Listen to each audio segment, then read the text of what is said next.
새벽 5시 30분, 한 집사님이 무릎을 꿇었습니다. 오늘도 기도해야 하는데 입이 떨어지지 않습니다. 옆 사람은 30분씩 기도하는데 나는 3분도 채우기 어렵습니다. 하나님, 이 한마디를 하고 나면 할 말이 없습니다. 어제도 똑같은 기도를 했습니다. 그제도 마찬가지였습니다. 매일 같은 말만 반복하는 것 같아서 죄책감이 듭니다. 이렇게 기도해도 되는 걸까요? 하나님께서 정말 들으실까요? 다른 분들처럼 길게 기도하지 못하는 내가 믿음이 약한 걸까요? 이런 고민 여러분도 해보신 적 있으시지요? 새벽 기도회에 가면 더 마음이 무거워집니다. 어떤 분은 1시간씩 기도합니다. 어떤 분은 기도 제목이 가득 적힌 노트를 펼쳐놓고 기도합니다. 어떤 분은 눈물을 흘리며 간절히 기도합니다. 그런 모습을 보면 부럽기도 하고 부끄럽기도 합니다. 나도 저렇게 기도해야 하는데, 나도 저렇게 간절해야 하는데, 나도 저렇게 오래 기도해야 하는데. 하지만 막상 무릎을 꿇으면 5분을 채우기도 어렵습니다. 할 말이 떨어집니다. 같은 말만 반복하게 됩니다. 그러다 보면 억지로 기도 제목을 만들어내게 됩니다. 하나님, 오늘 날씨도 지켜주시옵고, 대통령과 정부를 축복하시옵고, 북한을 불쌍히 여겨주시옵고. 정작 내 마음과는 상관없는 내용들입니다. 그저 시간을 채우기 위한 말들입니다. 기도를 끝내고 나면 마음이 더 무겁습니다. 오늘도 형식적인 기도만 했구나. 오늘도 진짜 기도는 못했구나. 이런 자책이 밀려옵니다. 그래서 어떤 분들은 아예 기도를 포기하기도 합니다. 차라리 안 하는 게 낫겠어. 형식적으로 하느니 안 하는 게 나아. 이렇게 생각하며 기도의 자리를 떠나게 됩니다. 하지만 기도를 안 하면 또 죄책감이 듭니다. 그리스도인인데 기도를 안 하다니. 믿음이 식어가고 있는 건 아닐까. 이런 악순환이 반복됩니다. 혹시 여러분도 지금 이런 상태에 계신가요? 기도해야 한다는 것은 아는데 어떻게 해야 할지 모르겠는 상태. 기도하고 싶은데 할 말이 없어서 막막한 상태. 기도 시간이 부담스러워서 피하고 싶은 상태.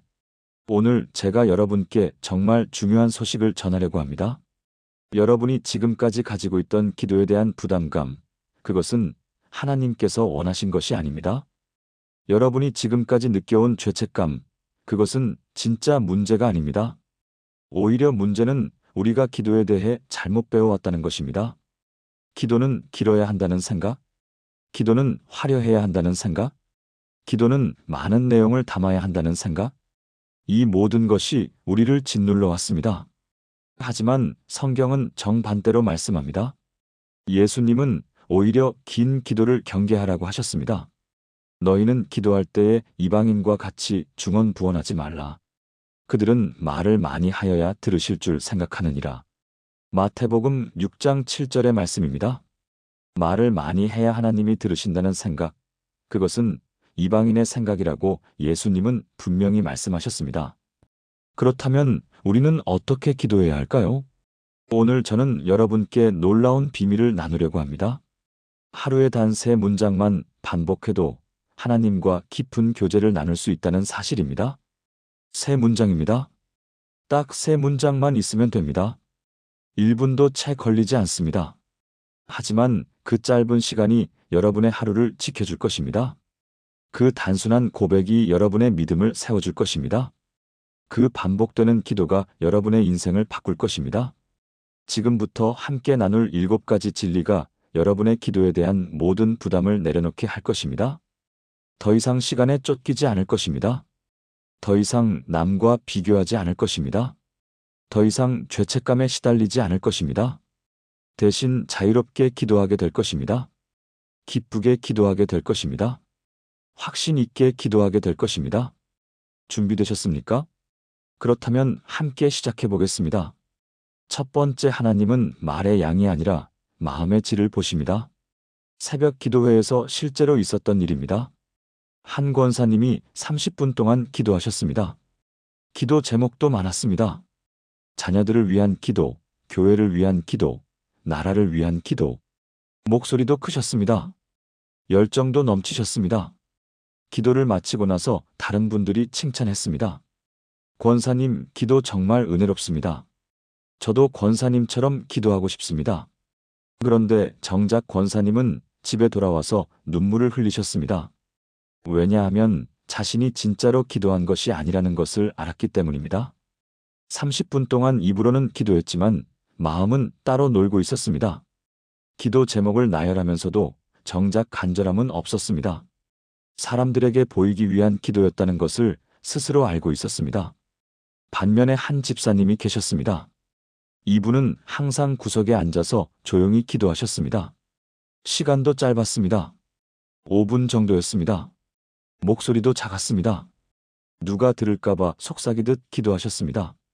다른 분들은 이 집사님을 잘 모르셨습니다. 존재감도 없었습니다. 하지만 이 집사님의 기도에는 무게가 있었습니다. 하나님, 오늘도 저를 불쌍히 여겨주세요. 단 한 문장을 반복하셨습니다. 하지만 그 한 문장을 할 때마다 눈물이 흘렀습니다. 그 한 문장을 할 때마다 가슴을 쳤습니다. 그 한 문장이 진짜였습니다. 어느 날 교회에 간증 시간이 있었습니다. 권사님이 먼저 일어나셨습니다. 화려한 간증을 하셨습니다. 하나님께서 어떻게 응답하셨는지 길게 말씀하셨습니다. 사람들이 박수를 쳤습니다. 그 다음에 그 집사님이 일어나셨습니다. 말씀은 짧았습니다. 저는 매일 아침 하나님께 한 가지만 기도합니다. 저를 불쌍히 여겨주세요. 그런데 하나님께서는 매일 저를 불쌍히 여겨주십니다. 오늘도 살아있는 것이 증거입니다. 그게 전부였습니다. 하지만 그날 집에 돌아가면서 사람들이 기억한 간증은 집사님의 것이었습니다. 왜냐하면 진짜였기 때문입니다. 성경은 분명히 말씀합니다. 사람은 외모를 보거니와 나 여호와는 중심을 보느니라. 사무엘상 16장 7절입니다. 하나님은 우리의 겉모습이 아니라 중심을 보십니다. 우리의 말이 아니라 마음을 보십니다. 우리가 얼마나 오래 기도하는지가 아니라 얼마나 진심으로 기도하는지를 보십니다. 예수님 시대의 바리새인들을 보십시오.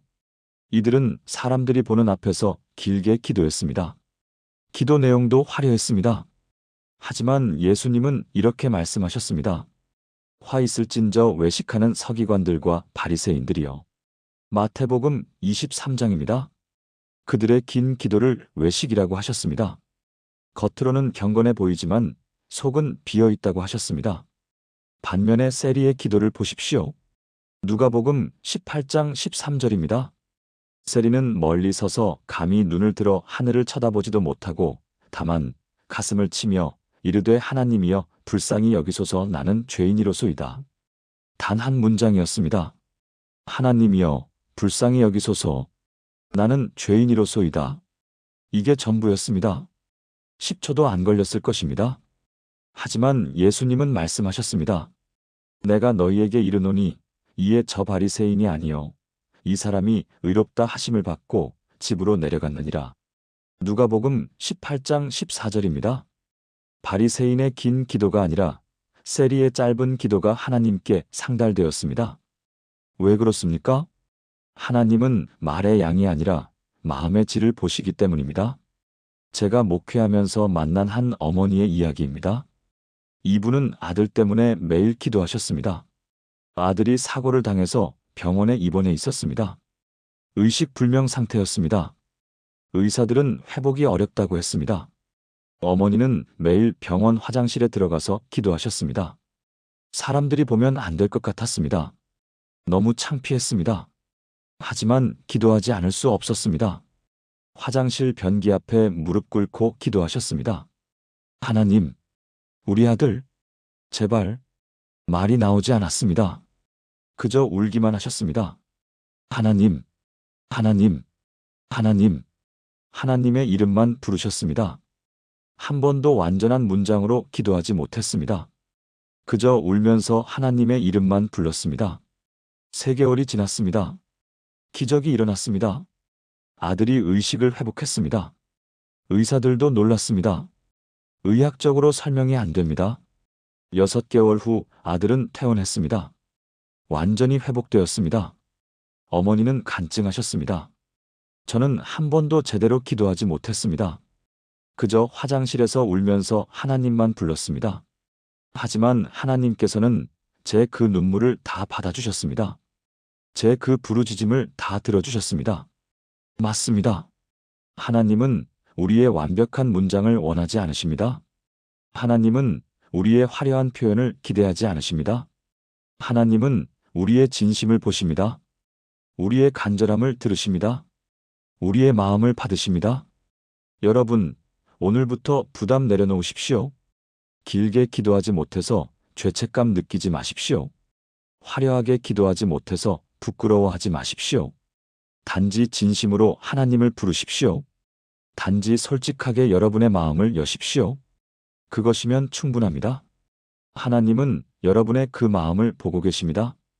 두 번째 반복되는 기도는 무의미한 것이 아니라 신뢰의 표현입니다. 새벽 6시 한 할머니가 부엌에서 기도하고 계셨습니다. 가족들이 아직 자고 있는 시간이었습니다. 할머니는 매일 이 시간에 부엌 바닥에 앉아서 기도하셨습니다. 기도 내용은 늘 똑같았습니다. 주님, 오늘도 우리 가족을 지켜주세요. 이 한 문장이었습니다.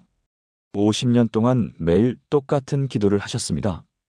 결혼하고 나서부터 지금까지, 자녀들이 태어나서 자라고 결혼하고 손주들이 생기기까지 매일 아침 똑같은 기도. 주님, 오늘도 우리 가족을 지켜주세요. 어느 날 손녀가 할머니께 물었습니다. 할머니, 매일 똑같은 기도만 하시면 지루하지 않으세요? 다른 것도 기도하셔야 하는 거 아니에요? 할머니는 미소 지으며 대답하셨습니다. 지루하지 않단다. 매일 이 기도를 할 때마다 할머니는 주님과 만나거든. 똑같은 말이지만 매일 마음이 다르단다. 손녀는 이해하지 못했습니다. 하지만 몇 년 후 손녀는 깨달았습니다. 손녀가 대학에 떨어졌을 때였습니다. 너무 실망해서 방에만 있었습니다. 그날 아침에도 할머니는 기도하셨습니다. 주님, 오늘도 우리 가족을 지켜주세요. 똑같은 기도였습니다. 하지만 그날 그 기도 속에는 손녀를 향한 간절함이 담겨 있었습니다. 며칠 후 손녀가 재수를 결심했을 때도 할머니는 기도하셨습니다. 주님, 오늘도 우리 가족을 지켜주세요. 똑같은 기도였습니다. 하지만 그날 그 기도 속에는 손녀의 미래를 향한 축복이 담겨 있었습니다. 1년 후 손녀가 대학에 합격했을 때도 할머니는 기도하셨습니다. 주님, 오늘도 우리 가족을 지켜주세요. 똑같은 기도였습니다. 하지만 그날 그 기도 속에는 손녀를 향한 감사가 가득했습니다. 손녀는 그제야 깨달았습니다. 할머니의 기도는 똑같지 않았습니다. 매일 다른 마음이 담겨 있었습니다. 매일 다른 상황 속에서 드려졌습니다. 매일 다른 간절함으로 올려졌습니다. 형식은 같았지만 내용은 달랐습니다. 말은 똑같았지만 마음은 매번 새로웠습니다. 성경을 보십시오. 시편 136편은 26절까지 매 절마다 똑같은 구절이 반복됩니다. 그 인자하심이 영원하미로다. 26번 반복됩니다. 하나님께서 이것을 지루해 하셨을까요? 아닙니다. 오히려 이것을 성경에 기록하게 하셨습니다. 왜냐하면 반복이 바로 신뢰의 표현이기 때문입니다. 반복은 확신의 고백이기 때문입니다. 반복은 변하지 않는 믿음의 증거이기 때문입니다. 예수님도 반복해서 기도하셨습니다. 겟세마네 동산에서 말입니다. 마태복음 26장을 보십시오. 39절에서 예수님은 기도하셨습니다.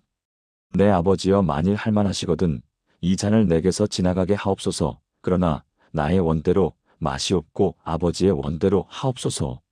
그리고 42절에서 다시 같은 내용으로 기도하셨습니다. 44절에서 또 같은 내용으로 세 번째 기도하셨습니다. 예수님께서 창의적인 기도를 못하셨을까요? 아닙니다. 반복이 바로 간절함의 표현이었기 때문입니다. 반복이 바로 아버지를 향한 신뢰였기 때문입니다.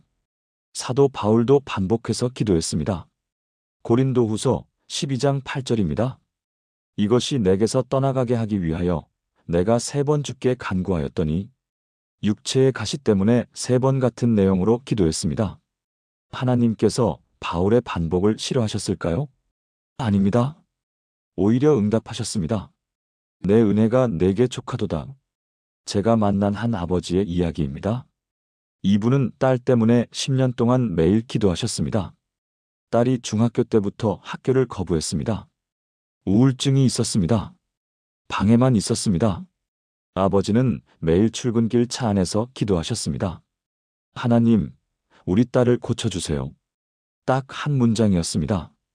1년이 지났습니다. 똑같은 기도였습니다. 딸은 변하지 않았습니다. 3년이 지났습니다. 여전히 같은 기도였습니다. 딸은 여전했습니다. 5년이 지났습니다. 포기하고 싶었습니다. 하지만 기도는 계속되었습니다. 하나님, 우리 딸을 고쳐주세요. 7년이 지났습니다. 주변 사람들이 말했습니다. 이제 포기하는 게 어때요? 현실을 받아들이세요. 하지만 아버지는 계속 기도했습니다. 하나님, 우리 딸을 고쳐주세요. 10년째 되던 해였습니다. 딸이 어느 날 방에서 나왔습니다. 아빠, 저 다시 학교 가고 싶어요. 검정고시를 준비했습니다. 대학에 들어갔습니다. 지금은 상담 심리학을 전공하고 있습니다. 자신과 같은 아이들을 돕고 싶다고 합니다. 아버지는 간증하셨습니다. 저는 10년 동안 매일 똑같은 기도를 했습니다. 창의적이지도 않았습니다. 화려하지도 않았습니다. 하지만 그 반복 속에 제 믿음이 있었습니다. 그 반복 속에 제 신뢰가 있었습니다. 하나님께서는 제 그 반복을 다 들어주셨습니다. 맞습니다. 반복되는 기도는 무의미하지 않습니다. 반복은 포기하지 않는 믿음의 증거입니다. 반복은 변하지 않는 신뢰의 고백입니다. 반복은 하나님을 향한 일관된 사랑의 표현입니다. 어린아이가 엄마에게 엄마 사랑해를 100번 말해도 엄마는 지루해하지 않습니다. 오히려 그 반복 속에서 아이의 진심을 느낍니다. 하나님도 마찬가지입니다. 우리가 매일 하나님 사랑합니다를 반복해도 하나님은 지루해하지 않으십니다. 오히려 그 반복 속에서 우리의 신뢰를 보십니다. 그 반복 속에서 우리의 믿음을 확인하십니다. 그 반복 속에서 우리의 사랑을 받으십니다. 여러분, 두려워하지 마십시오. 매일 똑같은 기도를 반복하는 것을 부끄러워하지 마십시오. 그 반복이 바로 하나님께서 기뻐하시는 신뢰의 표현입니다. 세 번째, 예수님께서 가르치신 주기도문도 단 7문장입니다. 어느 교회 기도 모임에서 있었던 일입니다. 한 청년이 처음으로 기도를 인도하게 되었습니다. 너무 긴장했습니다. 어떻게 기도해야 할지 몰랐습니다. 앞선 분들은 모두 10분 이상 기도했습니다. 기도 제목도 많았습니다. 표현도 화려했습니다. 청년은 떨리는 마음으로 기도를 시작했습니다. 하늘에 계신 우리 아버지. 주기도문이 떠올랐습니다. 어릴 때부터 외운 기도였습니다. 청년은 주기도문을 천천히 기도했습니다. 이름이 거룩히 여김을 받으시오며 나라가 임하시오며 뜻이 하늘에서 이루어진 것 같이 땅에서도 이루어지이다. 1분도 안 걸렸습니다. 너무 짧은 것 같았습니다. 민망했습니다. 하지만 어쩔 수 없었습니다. 아멘. 기도를 마쳤습니다. 다른 분들이 뭐라고 할까봐 걱정되었습니다. 그런데 놀라운 일이 일어났습니다. 한 권사님이 눈물을 흘리고 계셨습니다. 청년 집사님, 오늘 기도가 정말 은혜로웠습니다. 주기도문을 오랜만에 제대로 들었습니다. 너무 감사합니다. 청년은 의아했습니다. 제가 너무 짧게 기도했는데요. 권사님은 말씀하셨습니다. 짧은 게 아닙니다. 완벽했습니다. 예수님께서 가르쳐주신 그대로 기도하셨습니다. 그날 청년은 깨달았습니다. 주기도문이면 충분하다는 것을, 예수님께서 가르쳐주신 이 기도가 완벽하다는 것을. 세어보십시오. 주기도문은 몇 문장입니까? 마태복음 6장 9절부터 13절까지입니다. 하늘에 계신 우리 아버지여, 이름이 거룩히 여김을 받으시오며. 첫 번째 문장입니다. 나라가 임하시오며. 두 번째입니다. 뜻이 하늘에서 이루어진 것 같이 땅에서도 이루어지이다. 세 번째입니다. 오늘 우리에게 일용할 양식을 주시옵고. 네 번째입니다. 우리가 우리에게 죄 지은 자를 사하여 준 것 같이 우리 죄를 사하여 주시옵고. 5번째입니다. 우리를 시험에 들게 하지 마시옵고. 6번째입니다. 다만 악에서 구하시옵소서. 7번째입니다. 총 7문장입니다. 예수님께서 가르치신 완벽한 기도가 단 7문장입니다. 읽는데 1분도 걸리지 않습니다. 그런데 이 짧은 기도 속에 모든 것이 담겨 있습니다. 하나님께 대한 경배가 있습니다. 하나님의 나라에 대한 소망이 있습니다. 일상의 필요에 대한 간구가 있습니다. 용서에 대한 고백이 있습니다. 보호에 대한 간청이 있습니다. 완벽합니다. 하지만 단 7문장입니다. 초대교회 성도들이 이 주기도문을 어떻게 사용했는지 아십니까? 매일 3번씩 암송했습니다. 아침에 1번, 낮에 1번, 저녁에 1번. 단 7문장을 반복했습니다. 그것이 그들의 일상이었습니다. 그것이 그들의 신앙생활이었습니다. 그런데 그 단순한 반복이 놀라운 능력을 만들어냈습니다. 초대교회는 세상을 변화시켰습니다. 로마 제국을 복음화시켰습니다. 순교의 위협 속에서도 믿음을 지켰습니다. 제가 만난 한 할아버지의 이야기입니다. 이분은 평생 주기도문만 외우며 살아오셨습니다. 다른 기도는 잘 못하셨습니다. 글을 몰라서 성경도 읽지 못하셨습니다. 하지만 주기도문만은 외우고 계셨습니다. 어릴 때 교회 다니면서 배운 것이었습니다. 매일 아침 일어나면 주기도문을 외우셨습니다. 일하러 가면서도 주기도문을 외우셨습니다. 밤에 잠들기 전에도 주기도문을 외우셨습니다. 80년을 그렇게 사셨습니다. 어느 날 할아버지께서 병원에 입원하셨습니다. 폐암 말기였습니다.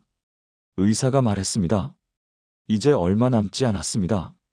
가족들은 슬펐습니다. 하지만 할아버지는 평안하셨습니다. 병상에서도 주기도문을 외우셨습니다. 하늘에 계신 우리 아버지여. 목소리가 점점 작아졌습니다. 나라가 임하시오며 숨이 가빠졌습니다.